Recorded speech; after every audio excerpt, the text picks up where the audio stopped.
tiene o no riesgo de cronicidad. En ese sentido, hablamos de ciertas fases en la enfermedad. La fase de inmunotolerancia quiere decir que mi organismo tiene grandes concentraciones de virus, pero está tranquilo, se hace la vista gorda, no reacciona. Luego viene la fase del clearance inmune, o sea, ya empieza a haber una respuesta inmunológica. Y por lo tanto, ¿qué es lo que se va a afectar? Mis transaminasas, porque ya va a haber una guerra entre mis anticuerpos y mis antígenos, o el virus, ¿ya? Y como pueden ver, las concentraciones del virus empiezan a caer. Y luego viene una fase residual inactiva, en la que no hay replicación, ya no replica, y mi hígado está tranquilo, ¿ya? Esto se ha ido modificando a medida que se ha ido estudiando la hepatitis B. En ese sentido, en la actualidad tenemos estas fases, las cuales nos sirven también para poder determinar el diagnóstico del paciente con virus hepatitis B positivo o crónico. Tenemos 5 fases. La fase 1 es conocida como infección crónica inmunotolerante. En ella yo voy a tener anticuerpo del core positivo, antígeno de superficie positiva y antígeno E positivo, o sea, el precore. Voy a tener normales mis transaminasas, ¿ya? Y mi carga viral va a estar mínima, menos de 2000, ¿ya? Bajita. Si hiciera una biopsia al hígado, estaría normal, o sea, sin fibrosis. La fase 2 es la hepatitis crónica inmunoactiva en antígeno E positivo, ¿ya? Entonces, ¿qué voy a tener positivo? Antígeno E. Pero voy a tener también positivo antígeno de superficie y antígeno core. Doctora, ¿se parecen? ¿Son lo mismo? No. ¿Dónde está la diferencia? En las transaminasas, ¿ya? En el primero, mis transaminasas están normales. En el segundo, en la fase crónica inmunoactiva, mis transaminasas están elevadas. Y yo puedo tener también inflamación hepática. Yo tomo una muestra de hígado y sale inflamación. O hago un estudio de fibrosis y sale fibrosis. La tercera fase ya es antígeno de antígeno E negativo. Entonces, ¿qué voy a tener? Anticore positivo, superficie negativo, antígeno E negativo y anticuerpo E positivo. ¿Ya? ¿Y cómo van a estar mis transaminasas? Bajitas. ¿Cómo va a estar mi carga viral? Baja. ¿Ya? Y la actividad inflamatoria va a ser mínima. Fase 4.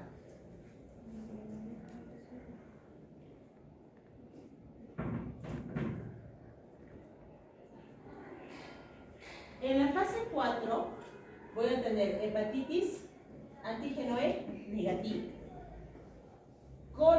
anticore positivo, superficie negativo y anticuerpo positivo. ¿Qué lo va a diferenciar del anterior? Nuevamente, transaminasas y carga viral. Ambos van a estar elevados. Y tendré inflamación. Y en la fase 5, que es la de cero conversión antígeno-superficie negativa, quiere decir, esta fase se le puede considerar como una fase de curación, porque no infecta y no inflama el hígado. ¿Ya? Entonces, ¿qué voy a tener? Anticuerpos positivos y antígenos negativos. ¿Ya? Mi carga viral va a ser indetectable, mis transaminasas normales, y mi hígado no va a tener ni inflamación ni fibrosis. ¿Ya? Entonces, ¿sí? ¿Vamos a entender cómo va? Entonces, yo voy a tener mis 2 primeras etapas con antígeno E positivo, mis siguientes 2 etapas con antígeno E negativo, y la última, que se considera fase de curación, entre comillas, todos mis antígenos negativos, incluyendo el de superficie. ¿Ya? Porque depende de cada fase es que se va a dar la medicación.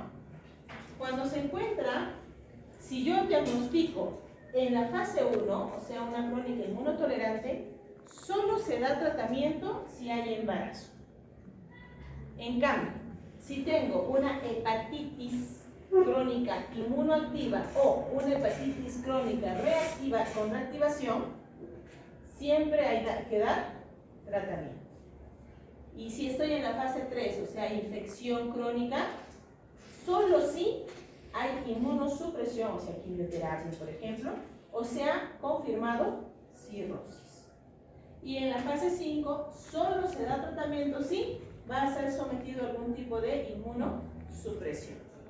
Con esto resumes todo lo que la guía de 200 páginas es.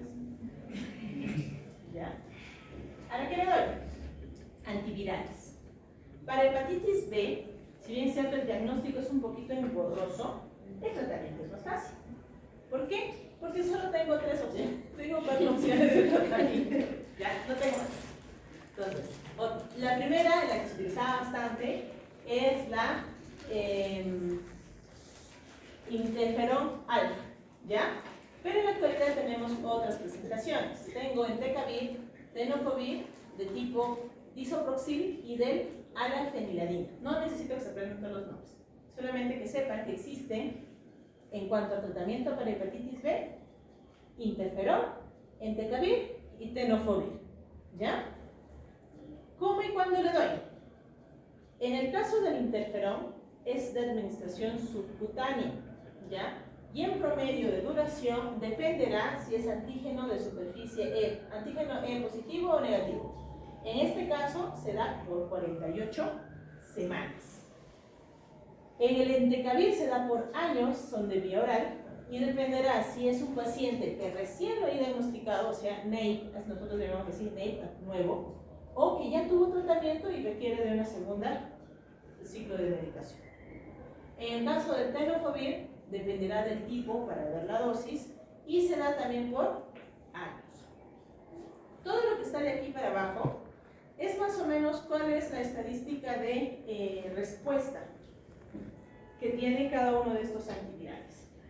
Observen de que en el caso del interferón, su tasa de respuesta es bajita a comparación de los nuevos antivirales.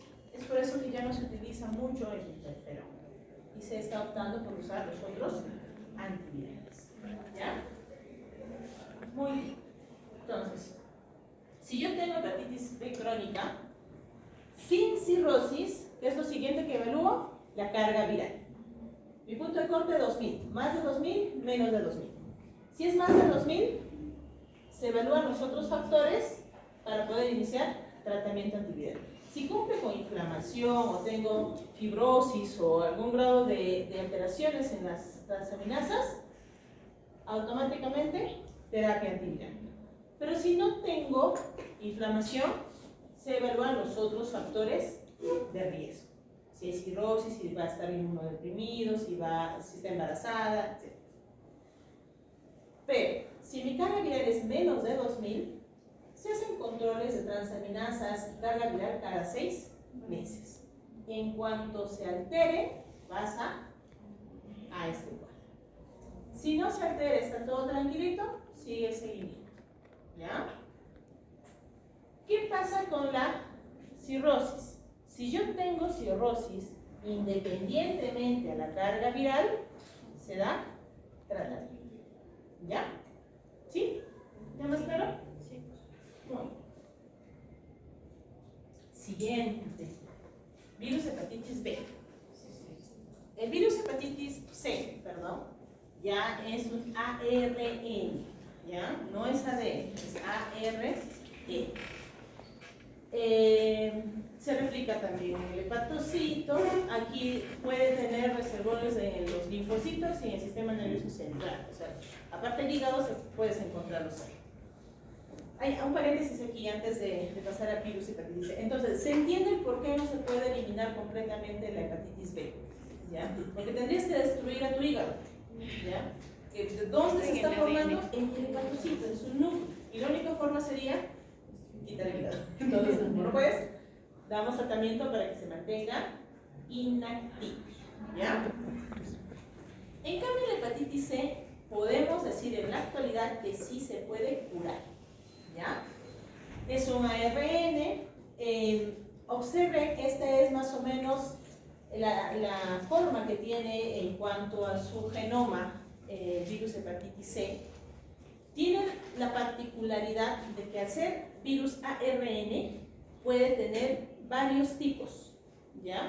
Y cada una de las estructuras que tiene este virus va a formar una parte de su forma completa. La nucleocápside, que lo forma gracias a la proteína C, que está acá. El E1 y E2 van a formar las glicoproteínas de envoltura. El P7 forma los canales iónicos.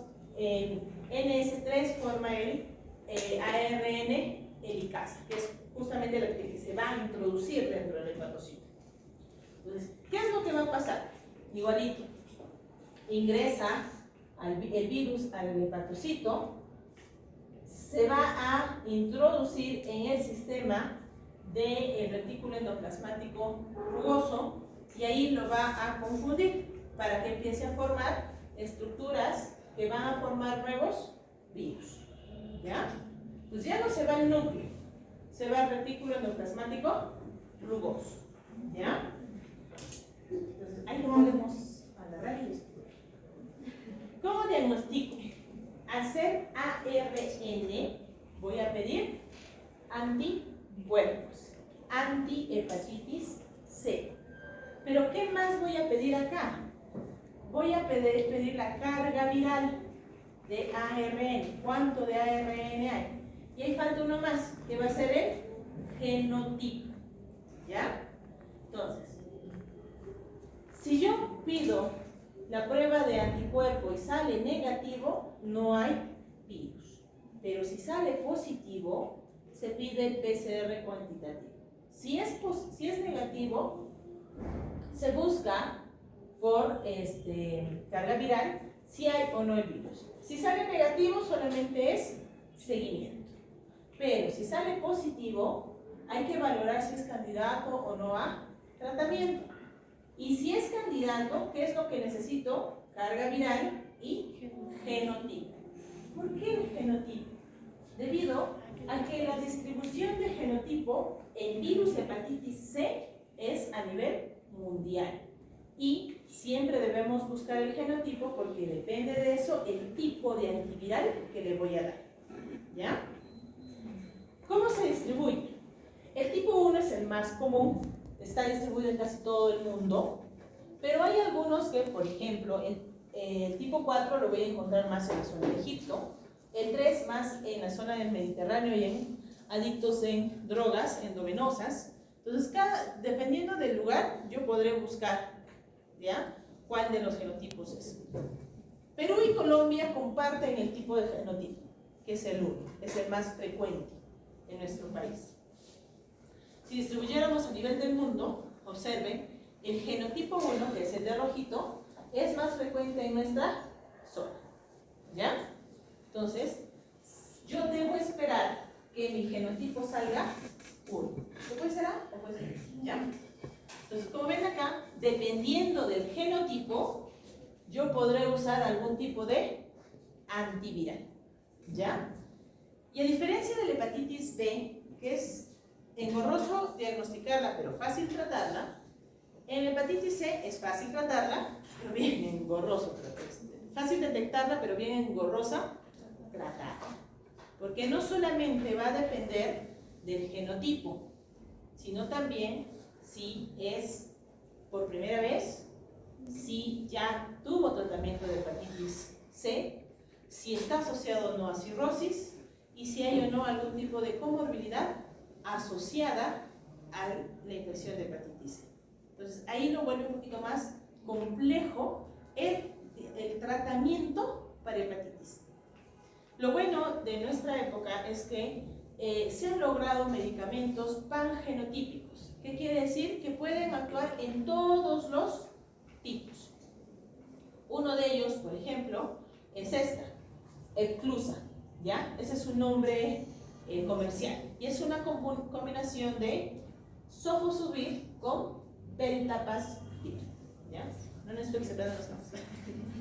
A nosotros los gastroenterólogos nos cuesta también para aprender los nombres, pero lo que quiero que ustedes se les sepan es que si yo tengo un paciente con hepatitis C, puedo tratar, ¿ya? Y es importante que vaya a el área que corresponde, el hepatólogo de preferencia, o sea, un gastroenterólogo subespecializado en hígado. ¿Que tenemos en el país? Sí, en hígado, ¿ya? Todavía nos estamos preparando. ¿Hasta ahí? ¿Queda claro? Sí. Perfecto. La otra patología que es importante conocer es la cirrosis hepática. Bastante común en nuestro medio por diferentes factores. El principal, el alcohol. La primera causa de cirrosis es el alcohol. La segunda causa son las metabólicas, que van de la mano con las virales, ¿ya? ¿Quiénes están en las virales? Hepatitis C, hepatitis B, citomegalovirus y Epstein-Barr, ¿ya? Pero más las dos hepatitis. Pero no son las únicas causas. ¿Qué más voy a encontrar? Fármacos que pueden generar cirrosis. Por ejemplo, el paracetamol. Felizmente, nuestra genética latina impide que hagamos cirrosis por paracetamol. Pero, por ejemplo, americanos o norteamericanos tienen más predisposición a hacer cirrosis por paracetamol, ¿ya? Luego están las autoinmunes, en donde incluye la hepatitis autoinmune, la cirrosis biliar primaria, colangitis autoinmune. Trastornos metabólicos como el déficit de alfa-1 antitripsina y procesos colestásicos, ¿ya? Entonces, dentro de las metabólicas vamos a incluir sobre todo a la esteatosis hepática, ¿ya? O sea, el hígado graso, que en la actualidad, por el tipo de alimentación que tenemos, está empezando a pasar del tercer al segundo lugar como etiología de cirrosis, ¿ya? Algo que tenemos que cambiar, porque sí es total, eso es la ventaja. ¿Cómo es que se va a dar el proceso? ¿Se acuerdan del hepatocito? Bien bonito, ¿no? Alrededor del hepatocito ustedes van a tener un espacio subendotelial, ¿ya? Un espacio vacío que es muy laxo, tiene bastante tejido endotelial y permite que los vasos, los sinusoidales, los vasos, los conductos biliares, todos pasen con normalidad, se contraigan y relajen con mucha normalidad. Presión interna es normal. Pero ¿qué pasa? Cuando se empieza a dar el proceso de fibrosis, de inflamación del hígado, este empieza a fibrosarse, se empieza a endurecer, ¿ya? Entonces, ¿han tomado un hígado de pollo crudo? ¿Sí? ¿Cómo es? Blandito, ¿no? Tú lo aplastas y se desarma, se siente como gelatinita. Ya, eso es un hígado normal, con sus estructuras internas normales. Pero si yo agarro frío mi hígado, ¿cómo está? Duro. Igualito es el hígado cirrótico. A medida que se van dando procesos inflamatorios por diferentes razones, el alcohol, la grasa, los virus, el almacenamiento de componentes como hierro o cobre, estos van empezando a formar bandas fibróticas que poco a poco endurecen este espacio endotelial que antes era blando. ¿Y qué va a hacer? Fibrosar. Entonces, la activación de estas estructuras va a afectar específicamente al espacio de Dis, aumentando las concentraciones de colágeno. Entonces se va haciendo cada vez más fibrótico. Esto va a generar una obstrucción en el intercambio del plasma y el hepatocito, terminando con la formación de fibrosis y nódulos de regeneración. Estos nódulos pueden ser pequeños, micronódulos, o pueden ser grandes, macronódulos. Generalmente tú esperas micronódulos en lesiones autoinmunes y en algunos casos de cirrosis por alcohol. y macronódulos, aquellos relacionados a los metabólicos, sobre todo hígado graso. Tengan presente que en el hígado graso no solo es aquel que ha consumido grasa, sino también los diabéticos, ¿ya? Que tienen predisposición a hacer cirrosis metabólica. Cuando ustedes hablan de cirrosis van a tener dos situaciones, compensada y descompensada. ¿Cuál es nuestro objetivo? Mantenerlos en compensada. En la compensada, la mayoría no hay síntomas, es latente por un periodo largo de tiempo y a veces solamente son hallazgos ecográficos. Se hace una ecografía por una razón X y encuentra que el hígado está cirrótico y nunca tuvo síntomas. Mientras que la descompensada es una cirrosis que ya manifiesta sintomatología por hipertensión portal o por insuficiencia hepática. Por cualquiera de estas dos situaciones. La compensada puede ser diagnosticada por ciertos indicios. Por ejemplo, primero tus antecedentes, ¿ya? Pero puedo tener astenia, anorexia, malestar o dolor en hipocondrio derecho. Puedo tener angiomas en forma de araña, las arañitas vasculares. Ahí yo veo arañas vasculares, debemos sospechar, ¿ya? Ginecomastia, sobre todo en los varones, le sale pechito, ¿ya? Eritema palmar, toda la palma se pone roja. Hepatomegalia y esplenomegalia. ¿En qué más? Laboratorio puedo encontrar pancitopenia, o sea, leucocitos, eritrocitos y plaquetas bajas. Hipoalbuminemia, que están relacionadas a la falta de síntesis de esta proteína a nivel del hígado. ¿Qué es más frecuente encontrar? Trombocitopenia y anemia, ¿ya? Más la trombocitopenia. Las bajas de plaquetas es un indicador de que el hígado está fallando. Entonces, nos da la opción de estudiar e identificar la causa. En cambio, cuando está descompensada, ya voy a tener más cosas. Por ejemplo, ictericia, ¿ya? Ictericia, las arañas vasculares van a seguir. Puedo tener eritema palmar, puedo tener dedos en palillos de tambor, puedo tener la ginecomastia. ¿Cómo identifican la ginecomastia? Se le recuesta al paciente, sobre todo en los varones, y se pasa el dedo a través del pezón. Debe pasar de manera lisa, pero si se siente como un bultito, es porque ha aumentado la glándula mamaria, ¿ya? Puedo tener hepatomegalia, esplenomegalia, puedo tener prurito a nivel de piel por la ictericia y signos como la ascitis o encefalopatía. ¿Por qué es que se descompensa? Porque la presión portal se va a ir incrementando. Recuerden que en el sistema hepático ustedes van a tener el sistema portal. Entonces, este sistema portal lleva sangre de sus intestinos hacia el hígado. Y si mi hígado está duro, va a impedir el paso correcto de la sangre a ese nivel.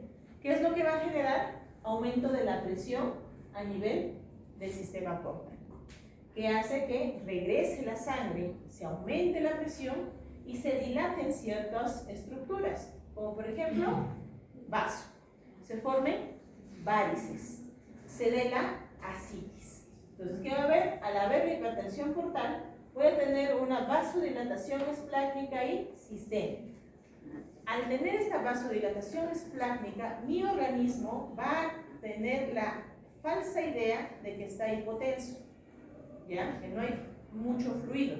Entonces, ¿qué va a hacer? Al tener como hipotensión arterial, va a activar el sistema de respuesta, o sea, el sistema de adrenalina, disculpen. Esto lo que va a hacer es que se retenga más sodio, se retenga más agua, tratando de compensar, entre comillas, la hipotensión y haga más retención de agua, terminando en aumento de más vasodilatación esplácnica y haciendo ascitis, aumentando la presión a nivel de los vasos esofágicos, ¿ya? Entonces, todo esto genera una hipervolemia portal y descompensación de la cirrosis, ¿ya? vamos a hablar de las tres antes de eso. ¿Cómo diagnostico? Primero haciendo una buena anamnesis. ¿Qué es lo que debo preguntar primero? Factores de riesgo. Si ha habido consumo de alcohol. Y cuando te dicen que sí, no es que, sí, toma alcohol. Sino que debemos saber, uno, qué tipo de alcohol, con qué frecuencia y qué cantidad. Esto nos va a permitir saber si existe o no riesgo o es el factor que ha desencadenado la cirrosis. Porque una cosa es tomarme un vaso de cerveza una vez al año y otra cosa tomarme caña pura todos los días durante todo el mes. ¿Ya? Son cosas completamente diferentes. De ahí la importancia de saber el tipo, el grado y la cantidad. ¿Ya? No es que seamos curiosos. ¿Qué es lo otro que debemos preguntar? Los medicamentos, hábitos, sobre todo alimentarios, para valorar si hay estenosis, si ha habido o no transfusiones sanguíneas, sobre todo antes de los 90, donde el tamizaje de hepatitis B y C era precario en las transfusiones sanguíneas y sobre todo en la C ha habido un gran número de infecciones por transfusión sanguínea. Enfermedades hepáticas familiares, cirugías previas, si ha habido o no ictericia en el pasado, y una pregunta que a veces es un poco incómoda tanto para el médico como para el paciente: número de parejas sexuales y si ha habido o no protección en estas actividades. Y lo otro es si ha habido o no uso de drogas endovenosas. ¿Ya? Más si la esposa está al lado, ¿no? Es un poco complicado preguntar eso.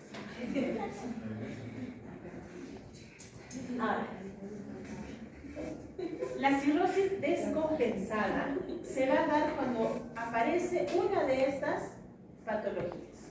Si hay hemorragia de tipo varicial, si tengo encefalopatía hepática, si hay ascitis, si tengo una peritonitis bacteriana espontánea, síndrome hepatorenal, síndrome hepatopulmonar, ictericia asociada a la cirrosis. Hablar cada uno de ellos nos tendría aquí hasta la 1 de la mañana. ¿Ya? Entonces, voy a tomar solo los tres más frecuentes. Hemorragia digestiva varicial. Esta se va a deber a que la presión portal se va a incrementar. El valor normal es hasta 5. Algunos dicen 6, pero 5 es nuestro punto de corte.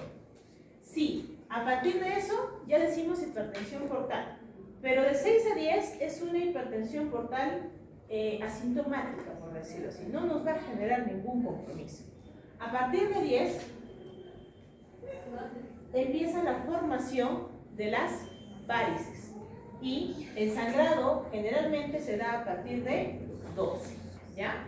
A partir de 20, alto riesgo de mortalidad por hemorragia varicela.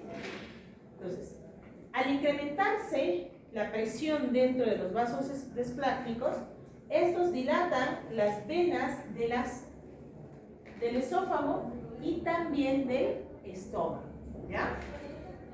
En el esófago, que son las más frecuentes, vamos a tener 4 grados según la clasificación de Paquet. Existen varias clasificaciones para varices esofágicas. La más práctica es Paquet. Está la japonesa, la de Sarigu, en fin. Hay Babeno mismo, que es una guía que estudia exclusivamente hipertensión portal. Nos dice que las varices se van a dividir en pequeñas y grandes. Pequeñas, menos de 5, grandes, más de 5 milímetros.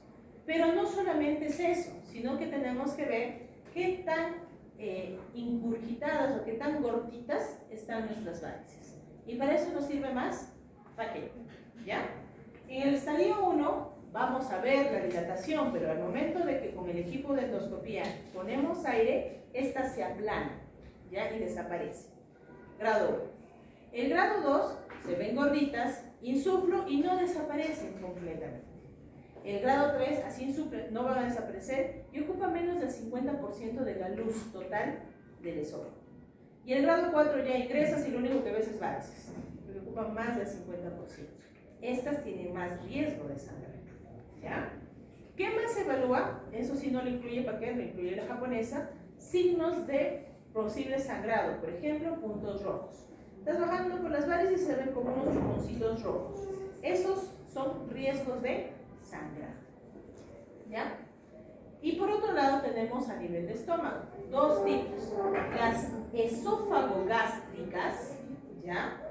que van a venir de una varice esofágica y se van a dirigir hacia el estómago. Ahí tenemos dos tipos. La esófago-gástrica tipo 1, que se va por la curvatura menor del estómago. La GOP2, que se va por la curvatura mayor, ¿ya? Y luego vienen las aisladas. Gástrica aislada 1, cuando la encuentro solo en el fondo, y gástrica aislada 2, cuando la encuentro en cualquier parte del estómago menos en el fondo. ¿Ya? Entonces, cuando se hace endoscopía en un paciente con hipertensión portal, buscamos esto, la presencia de varices. Si yo encuentro varices o mi paciente ingresó por sangrado por varices, es una cirrosis descompensada, siempre y cuando la causa de la hipertensión sea un hígado fibrótico. ¿Ya? ¿Por qué? Porque las varices también pueden formarse por patologías no relacionadas al hígado. Por ejemplo, trombos. Si se forma un trombo en el sistema esplácnico, en la porta, va a generar hipertensión, pero no, tu hígado está sano. ¿Ya? Entonces, si es el hígado el problema, es por descompensación de la cirrosis. ¿Ya? ¿Cuál es el tratamiento? Primero, estabilizar. ¿Ya? Una vez que ustedes tengan estabilizado a su paciente con hemorragia digestiva, deben asegurar el volumen sanguíneo. El cirrótico varía en comparación de un no cirrótico. En cirrótico, ustedes como máximo pueden llegar a 8, 10, exagerando, de hemoglobina. Más de eso no deben subir porque va a aumentar más la presión intraportal.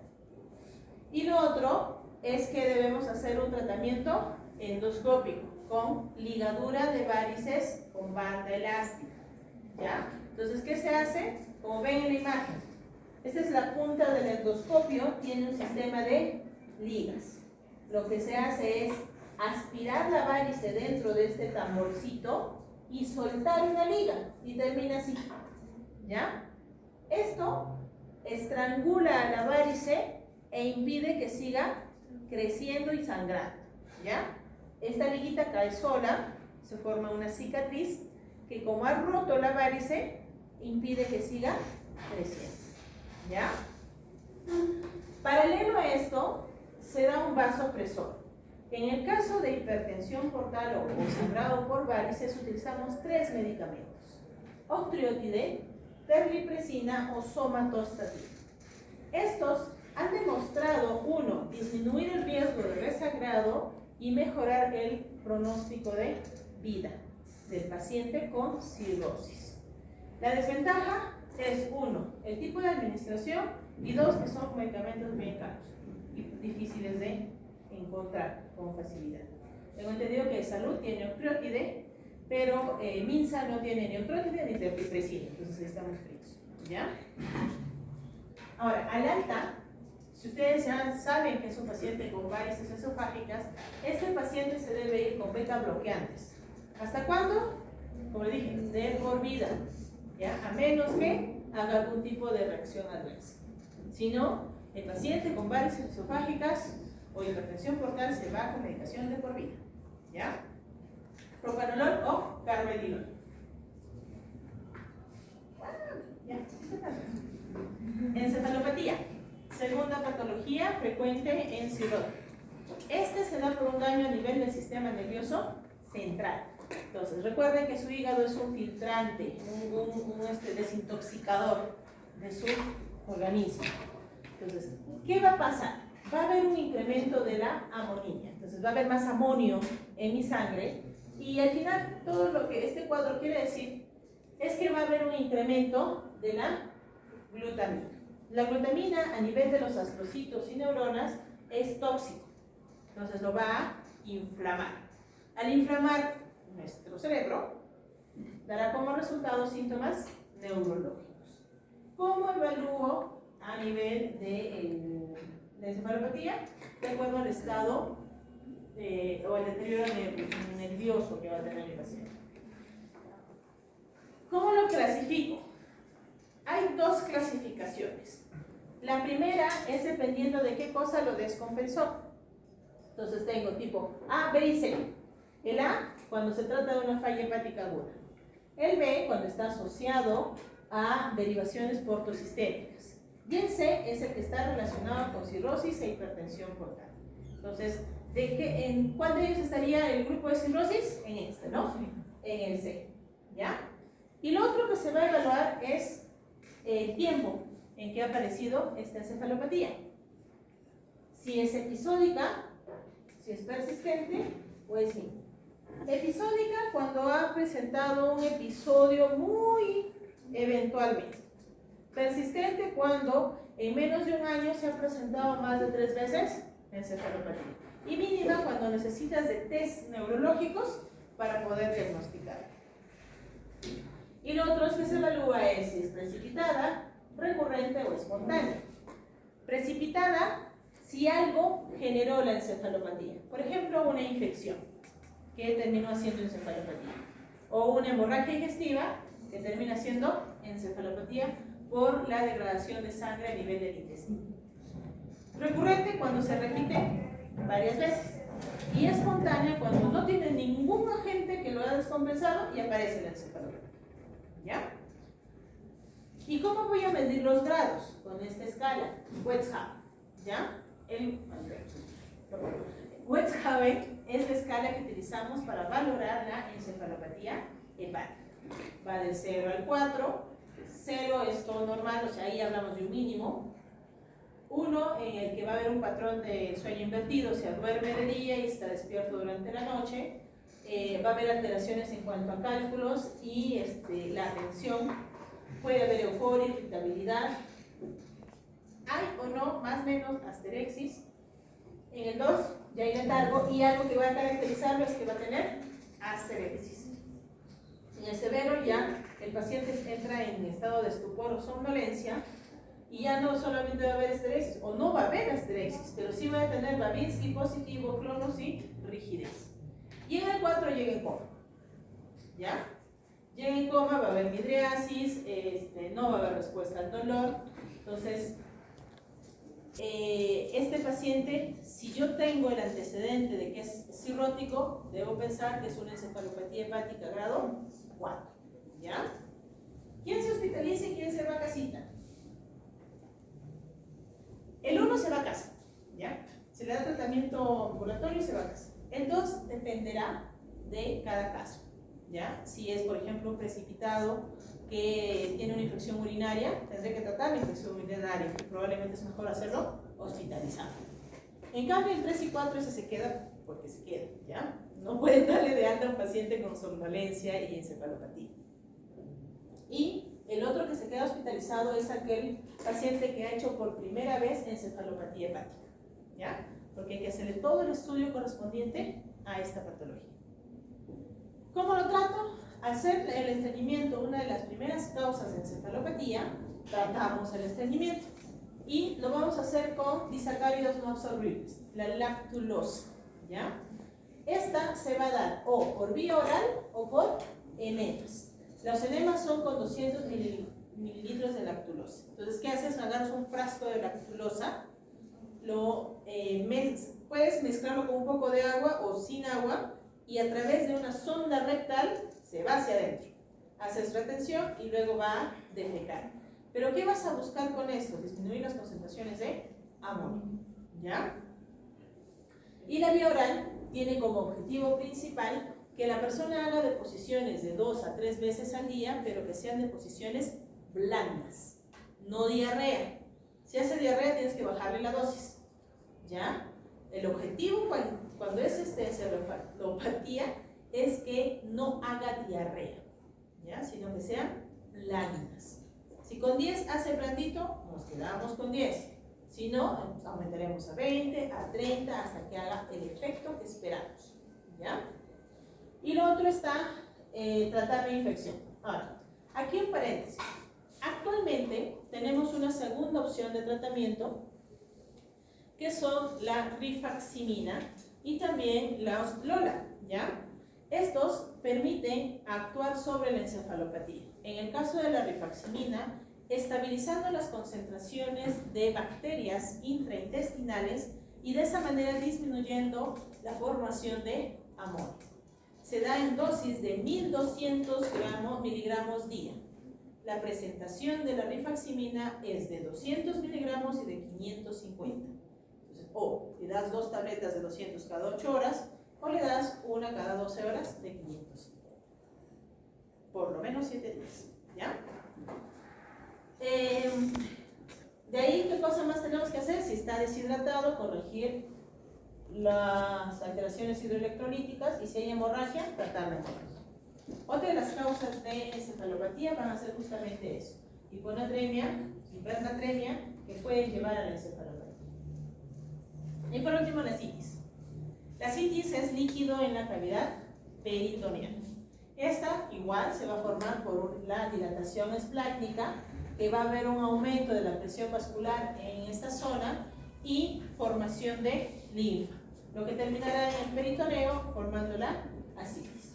Por otro lado, al haber un estado de hipotensión arterial falsa, activa los vasoconstrictores y a los sistemas antidiuréticos, retiene sodio y forma líquido, ascitis. ¿Ya? Entonces, en cualquiera de estos dos casos, nosotros debemos valorar primero si está complicado o no está complicado. Y el grado. Los grados se van a dividir en 1, 2 y 3. El 1 solo se identifica con ecografía. El 2, yo ya tengo signos clínicos de que hay líquido. Y el 3, hasta el portero lo va a ver porque es así tenso y bien grande. ¿Ya? Aparte de esto, yo debo valorar si mi respuesta a tratamiento es adecuado o es una ascitis refractaria. Y cuando hablamos de refractaria tenemos dos tipos: los resistentes a los diuréticos y los intratables. ¿Ya? Entonces yo tengo una ascitis refractaria resistente a diuréticos y ascitis refractaria intratable. ¿Qué diferencia hay entre los dos? El resistente al diurético le doy el tope de antidiuréticos y no sé. En el intratable le doy el antidiurético y hace una reacción adversa que me obliga a retirar. Entonces no le puedo tratar. Pues intratable. ¿Ya? En resumen es eso. Cuando hablo de resistencia a los diuréticos, cuando la espironolactona llega al máximo de 400 miligramos día y la furosemida a 160 miligramos día. Ese es mi tope. ¿Ya? Y a eso le debo asociar modificaciones de la dieta con bajo consumo de sal y agua. Vamos a ver más. La verdad que esta me la copié, porque me pareció interesante. Vean, el grado 1 no le damos antidiuréticos, solamente es modificación de la dieta, con sal, que es más o menos 2.5 gramos día. ¿Qué es lo que tiene la comida en sí? Es el sodio natural que tienen los alimentos. Puede haber un poquito de sal, pero más no. ¿Ya? En el grado 2 sí utilizamos los antidiuréticos. Aquí está la espironolactona y la furosemida, asociada a la modificación de dieta. Ojo, no es sumatorio, ¿ya? Entonces, dieta más antidiuréticos. Y en el grado 3, como están así todos panzoncitos 9 meses, tenemos que quitar el líquido y hacemos paracentesis. ¿Ya? Sacamos. ¿Ya? Muy bien. Respiramos. Esto es en cuanto a hígado. ¿Ya? El páncreas, chicos, en realidad, como sabía que es bastante, que las patologías de páncreas son un montón, he tomado la patología más frecuente, que es pancreatitis, que es lo que ustedes van a ver con mucha mayor frecuencia. ¿Ya? Bueno, ¿qué es la pancreatitis? Inflamación de la glándula pancreática. ¿Ya? Al inflamarse esta glándula, va a generar necrosis y destrucción de las células pancreáticas. Esta se puede deber en la mayoría de los casos por presencia de cálculos.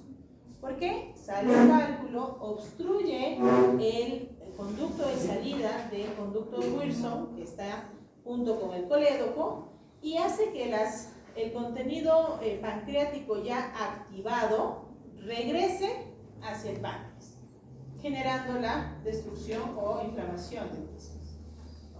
Pero también hay otras causas como el alcohol, el cual, cuando se consume más de 50 gramos al día por más de 5 años, predispone a la aparición de pancreatitis por alcohol.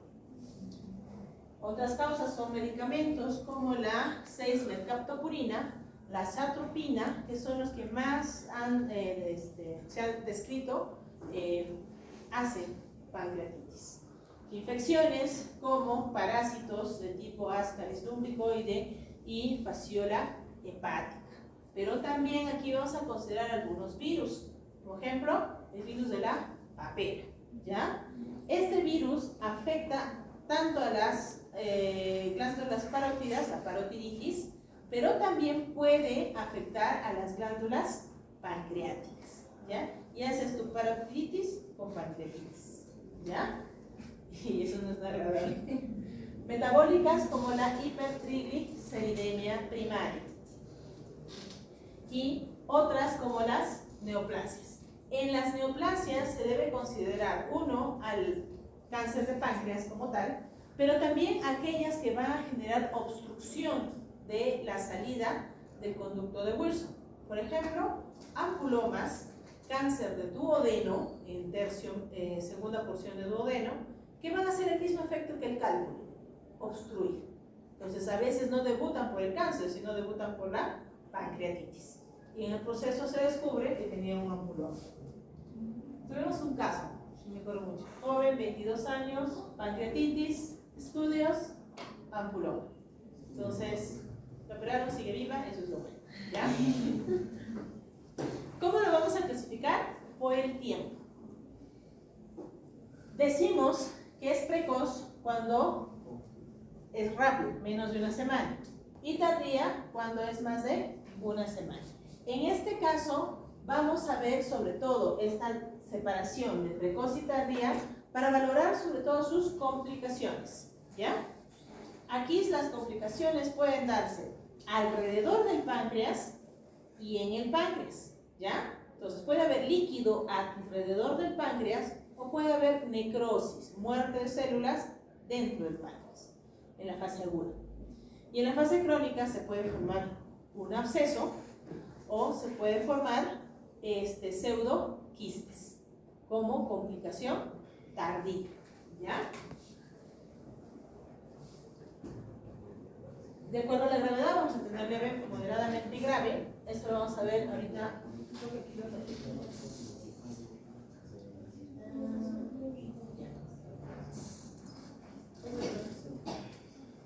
Y para poder determinar eso, vamos a utilizar los criterios de Marshall. Marshall evalúa 3 criterios: respiratorio, renal y cardiovascular.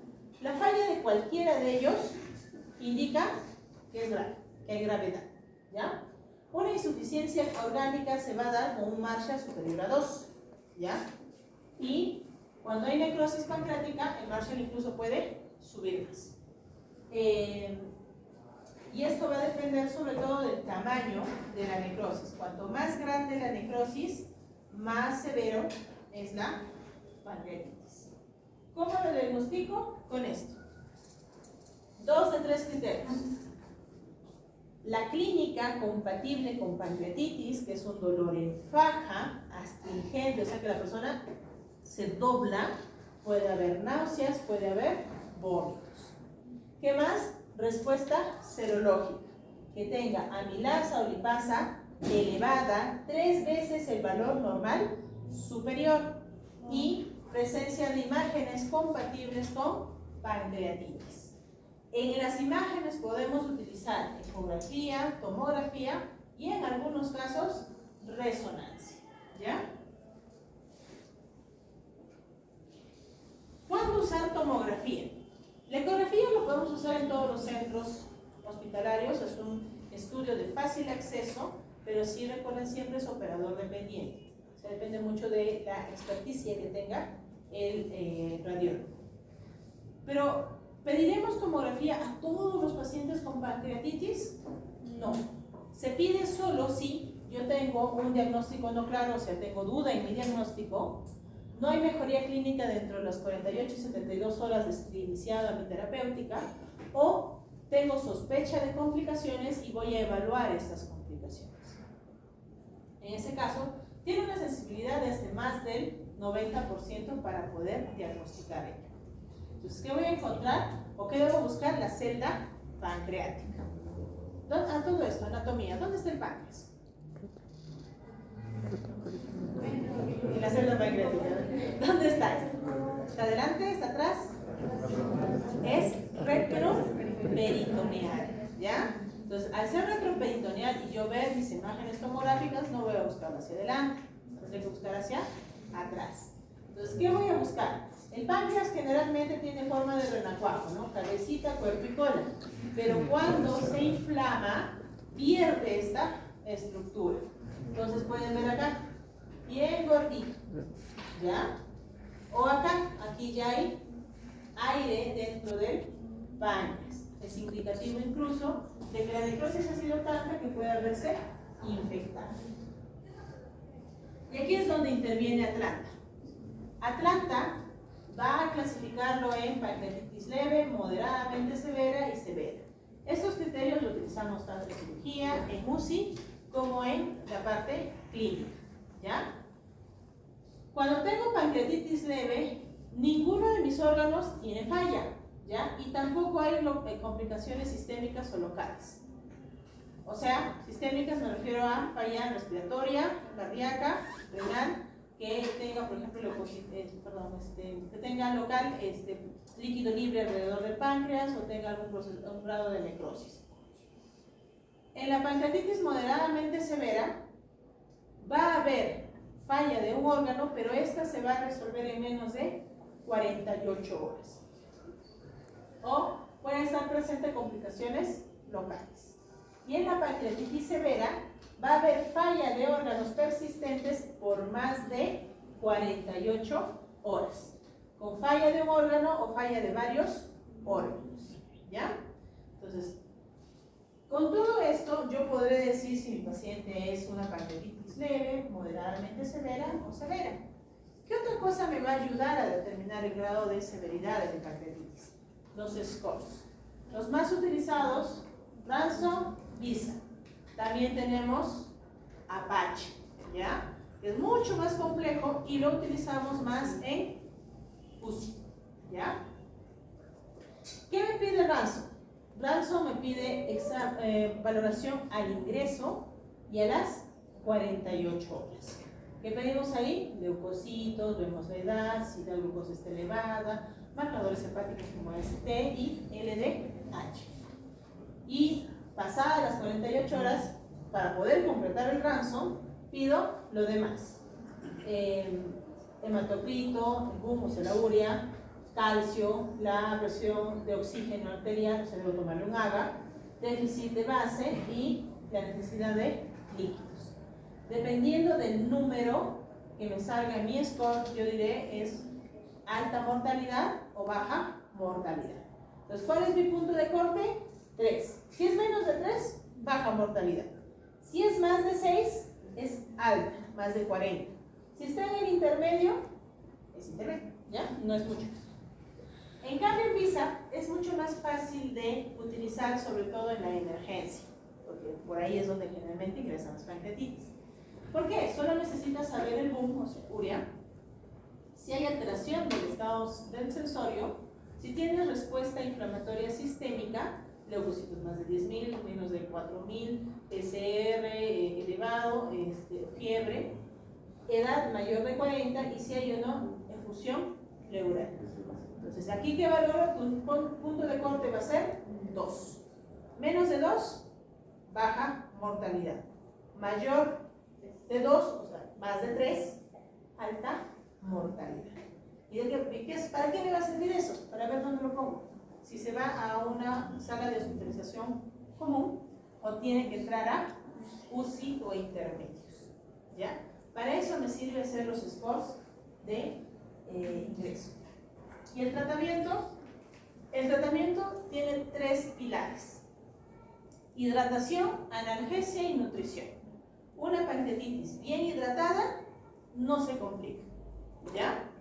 Entonces la hidratación se recomienda entre 250 y 500 mililitros por hora en las primeras horas, ¿ya? Pero siempre hay que considerar a aquellos que tengan o comorbilidades renales o cardíacas, ya que no puedes sobrecargarlos a ellos.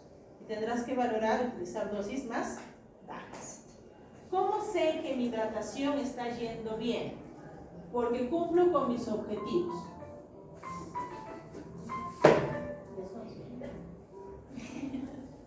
Frecuencia cardíaca menos de 120, mi presión arterial media más de 65 y mi diuresis que debe tener un flujo mayor de 0.5 mililitros por kilo por hora. Si yo tengo eso, estoy hidratando bien. Si alguno de ellos falla, reevaluamos, ¿ya? La analgesia, lo que se disponga. Todas las guías coinciden de que podemos usar el analgésico que mejor se maneje, desde AINES como metamizol hasta opioides como morfina o petilina. ¿De qué va a depender? Del grado de dolor que tenga nuestro paciente. Y nutrición. ¿Por qué es importante la nutrición en la pancreatitis? Debido a que la celda pancreática, al inflamarse, va a romper también muchas veces la barrera de protección que tiene frente al intestino. Entonces se puede dar una translocación bacteriana y esto infectar la celda pancreática. Entonces, si es leve, se debe iniciar la vía oral lo antes posible, en cuanto no haya náuseas ni dolor. Y se empieza con una dieta blanda sin grasa. Algunos recomiendan empezar de frente con dieta blanda, otros con tolerancia y líquidos progresivos. Depende de cada escuela y depende de cómo está tu paciente. En la práctica clínica que hacemos, empezamos con tolerancia, toma agüita, no le duele, no vomita, pasamos a mazamorras, tolera, todo tranquilo, vomita, ¿ya? Entonces, pero debe ser lo más precoz posible. Cuando es moderado severo, se debe iniciar en menos de 72 horas y si no tolera la vía oral, colocar una sonda. Siempre se busca que sea la vía de acceso más natural posible. Entonces, ¿por dónde es que observamos más nutrientes? Por la boca. Entonces, la sonda lo que hace es nutrir de manera enteral, o sea, por el sistema digestivo.